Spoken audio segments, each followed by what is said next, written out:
This is the Breaker.news podcast for the week of April 28th, 2024. I'm Bob Mackin, publisher of the Breaker.news and host of the Breaker.news podcast. Welcome to edition number 340. The Breaker is your source for news, opinion, and analysis about British Columbia issues, institutions, and influencers. Later, I'll tell you how you can support The Breaker. On this edition, headlines from the Pacific Rim and the Pacific Northwest. I award a virtual Nanaimo bar to a difference maker. And on the Big Deal feature, abuse in sport, corruption in sport. Canadian athletes campaigned for change. Last December, Liberal Sport Minister Carla Qualtrough announced the Future of Sport in Canada Commission, but nothing has happened since. Meanwhile, another bombshell about doping in sports, this time involving China's swim team for the 2021 Olympics. My guest is Rob Koehler, the Director General of Global Athlete.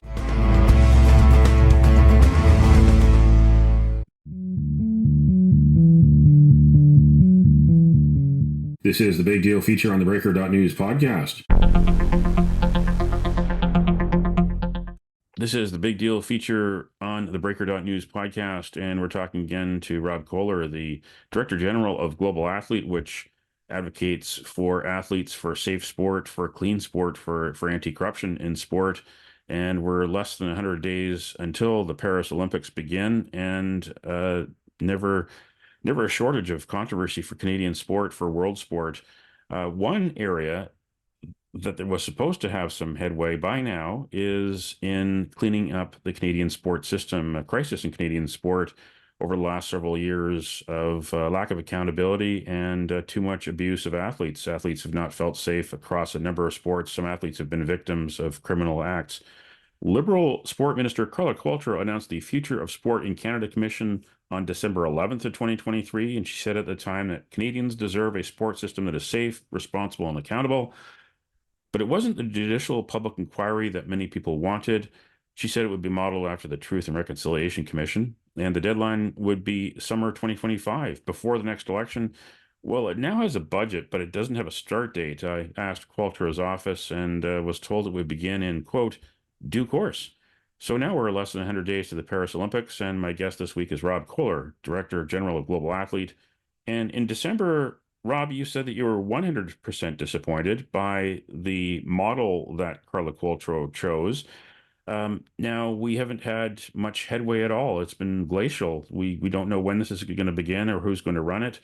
Are you still 100% disappointed? Is it 200%? Is it 1,000%? I don't think it really matters what I think. It's what the advocates and all of the survivors that are coming forward called for. And they called for a judicial inquiry, which provides more powers, more ability for change.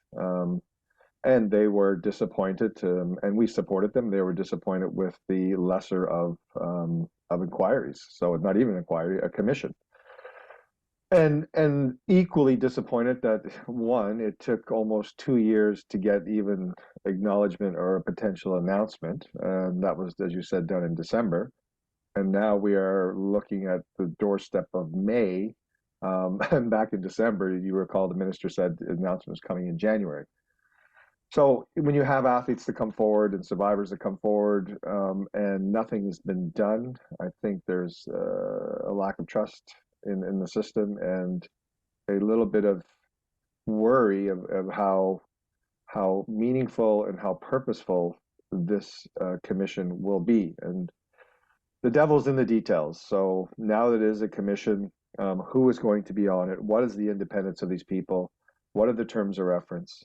Timing-wise, announcing it in May, when you have athletes preparing for the Olympics and Paralympics, it's not great timing. I mean, this should have been done 2 years ago to get everything out in the open and to start reform.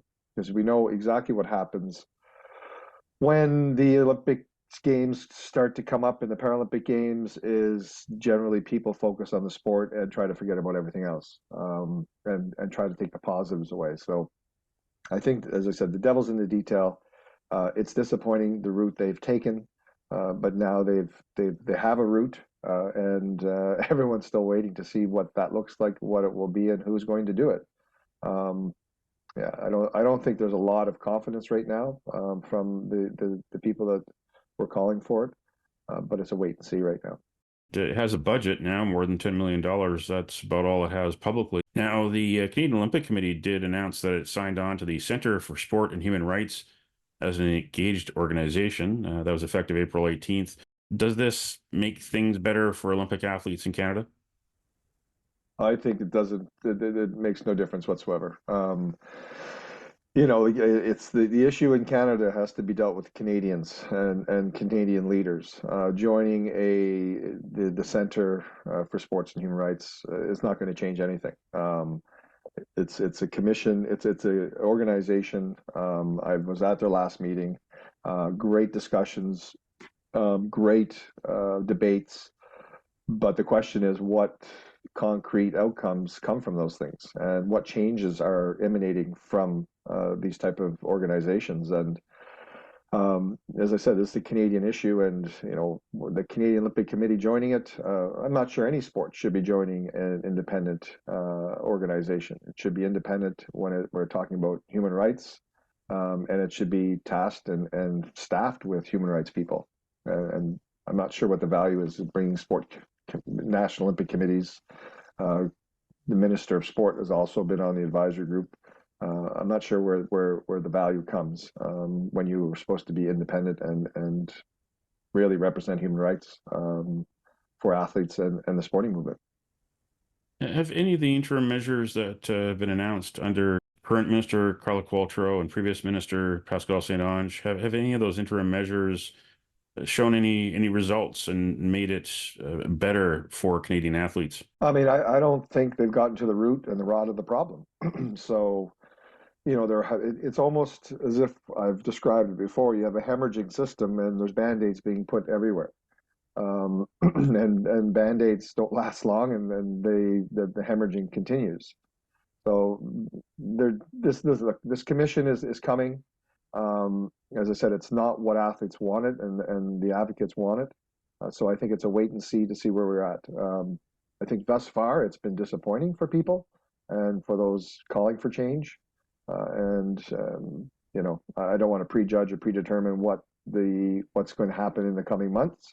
But they haven't been on the right side of history thus far.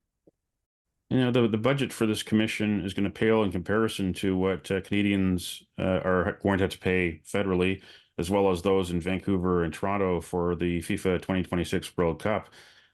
Is that another challenge? Because once the Olympics are over, it's going to be less than 2 years and not much time for Vancouver and Toronto to prepare for that.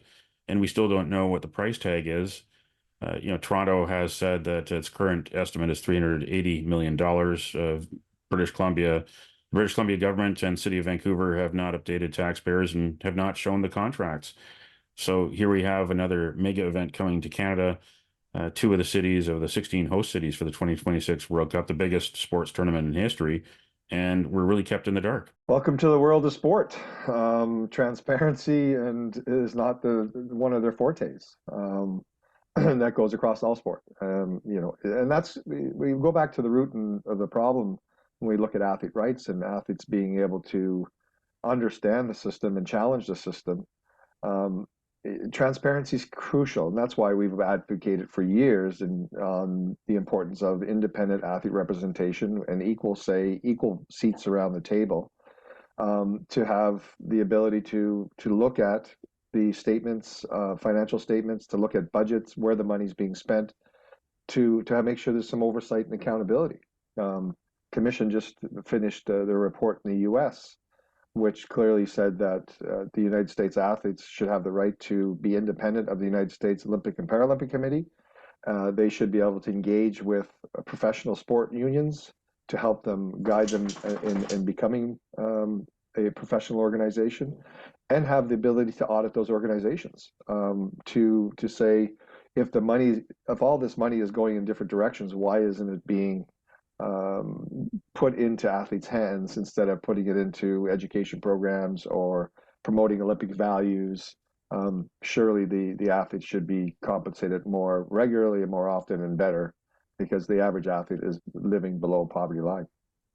Now, with the Paris Olympics coming up, one of the cornerstone sports of the Summer Olympics is aquatics. The New York Times and a German documentary that in 2021, early 2021, 23 members of the Chinese swim team tested positive for a banned prescription heart drug, and that was covered up. We didn't know about that until April of 2024.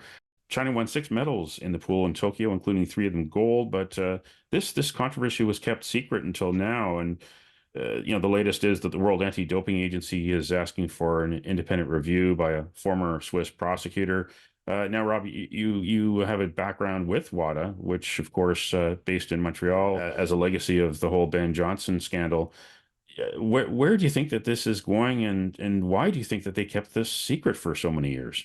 That's the million-dollar question. I mean, if these allegations are true and there was cover-ups, obviously there needs to be complete reform of the World Anti-Doping Agency. Um, and if the allegations were true, the rules weren't followed and the regulator didn't uphold those rules. So, when an athlete or athletes, and this is 23 athletes, not one or two, 23 athletes who allegedly tested positive for TMZ, which is a prohibited substance in and out of competition, there's a mandatory provisional suspension that is in place where the competition results are removed, athletes are suspended, and they're entitled to a hearing to determine whether there was potentially any contamination. Look, TMZ is not found in food products. It's not like the substance clenbuterol, which is found in meat. So and the argument or the defense that was given to say that there was contamination in the kitchen, in spices and the roof vents, which is a little bit far-fetched in athletes' opinion. And not only that, it was during COVID, and the police in China went and investigated 2 months after and indicated they found the traces of TMZ. One would think that if it's heightened COVID, disinfecting and cleaning is at its highest standards, and to say it's there 2 months later, it's a little bit of a fairy tale if these allegations are true, and that's why athletes and anti-doping organizations have called for a thorough investigation into what happened. Unfortunately, I don't think we're seeing that. It's a little bit strange that the organization in question, the World Anti-Doping Agency, that has alleged hidden these results, convened their own executive committee and appointed their own prosecutor out of Switzerland with a limited scope to investigate this. It's like the fox guarding the henhouse. So I'm not sure what stake people will take in this investigation, but right from the start, I don't think it's gotten off to a start that has built confidence on what potentially could be predetermined outcomes.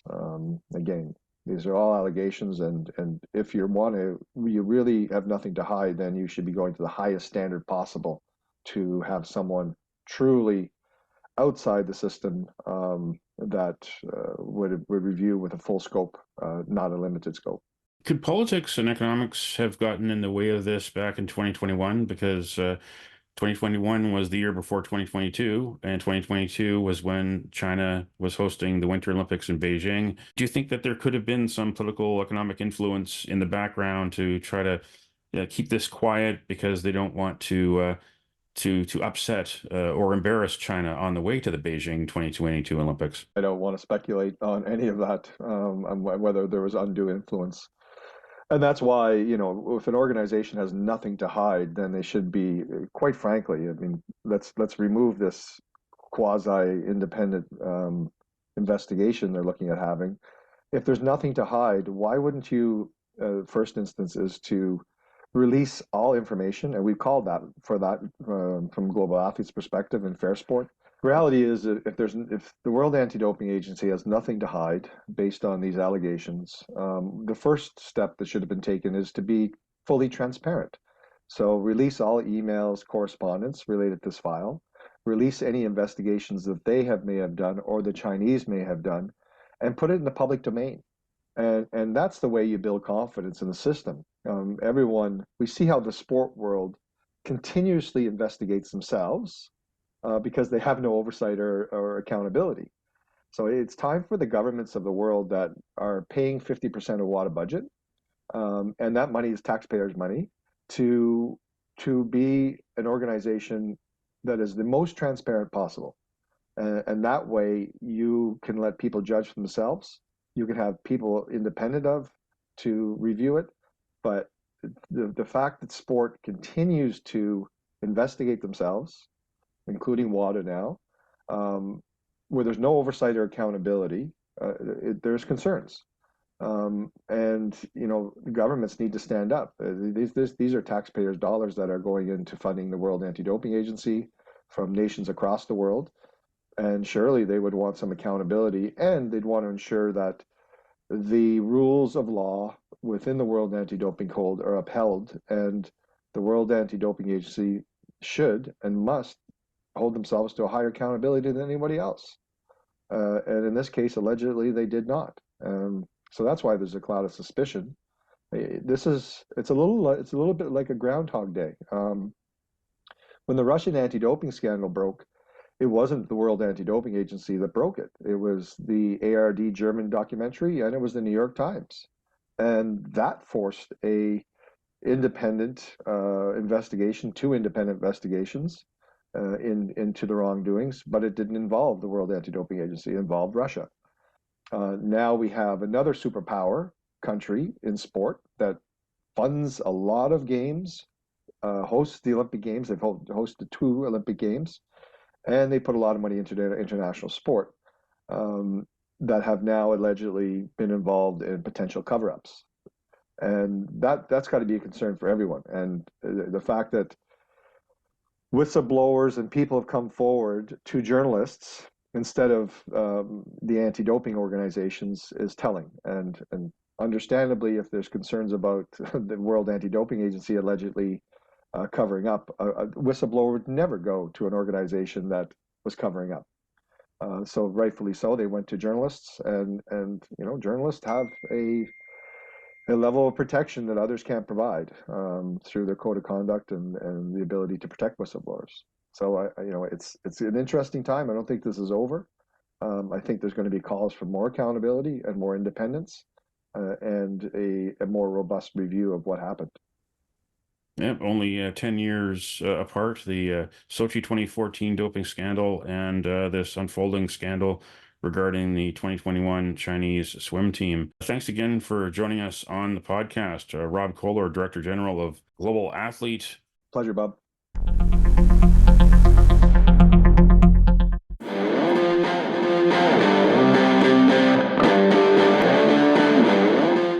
It's time on the Breaker.news podcast for Around the Rim. We look at news headlines around the Pacific Rim. In the Taiwan news, 77% of young Taiwanese willing to fight for country.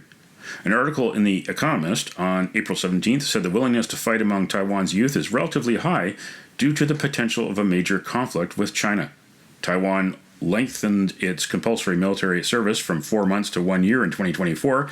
However, it still needs to find new ways to recruit, since it only has 169,000 soldiers compared to China's 2 million. In the Kyoto news, Honda eyes $15 billion investment to build new EV factories in Canada. The Japanese automaker said it has started talks with Canadian authorities on subsidies for the new plants to be built alongside its existing factory near Toronto. Honda is expected to provide 60 to 70% of the overall investment, with materials suppliers also sharing the costs. Honda said it plans to start production at the new EV plant, which will be the second of its kind in North America, in 2028, setting its production capacity at up to 240,000 units annually. In the Hong Kong Free Press, Jimmy Lai was fearless and led by example after security law came into force, Hong Kong activist tells court.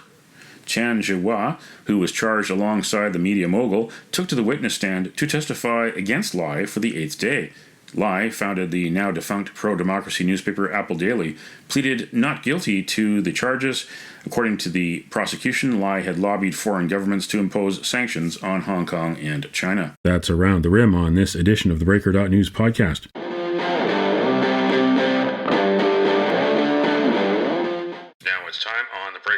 News podcast for Cascadia Calling. We look at news headlines around the Pacific Northwest. In Willamette Week, Portland officials neglected street paving for decades. Now your tires pay the price. It would have been much cheaper to fix the streets during the last decade than it is now. Materials costs have risen 50% just since the pandemic, and the Portland Bureau of Transportation is running a $32.6 million deficit for the coming fiscal year out of a total budget of $509 million, most of which is restricted and can't be used for discretionary repairs.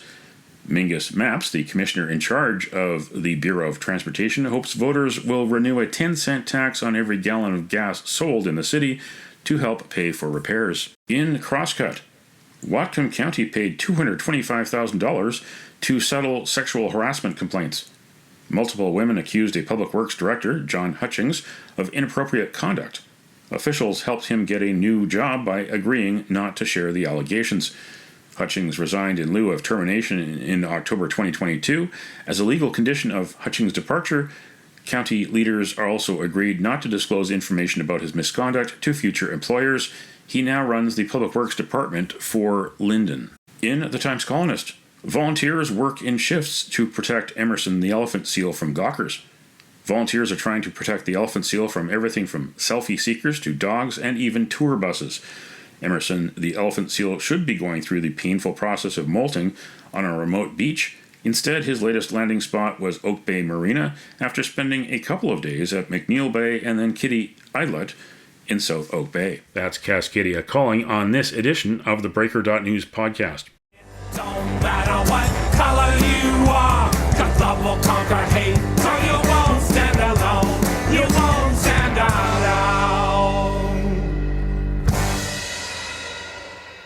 The virtual Nanaimo Bar, brought to you by Spruce Hill Contracting. Every week we end the Breaker.news podcast on a tasty note by awarding the goodness of a virtual Nanaimo bar to people making a difference. A virtual version of the province's favorite dessert bar goes this week to the late Rebecca Warburton, the professor emeritus at the University of Victoria's School of Public Administration, died March 13th. She was 70.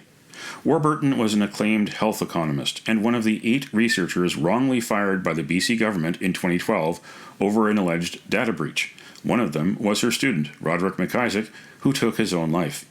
Warburton fought for justice for her cohorts, who eventually got the apology they deserved from the BC government. Warburton's friends and family gathered to celebrate her life on April 27th. You can nominate someone for a virtual Nanaimo bar. Send me an email to bob@theBreaker.news. Spruce Hill Contracting, custom homes and renovations. Find more information at sprucehill.ca.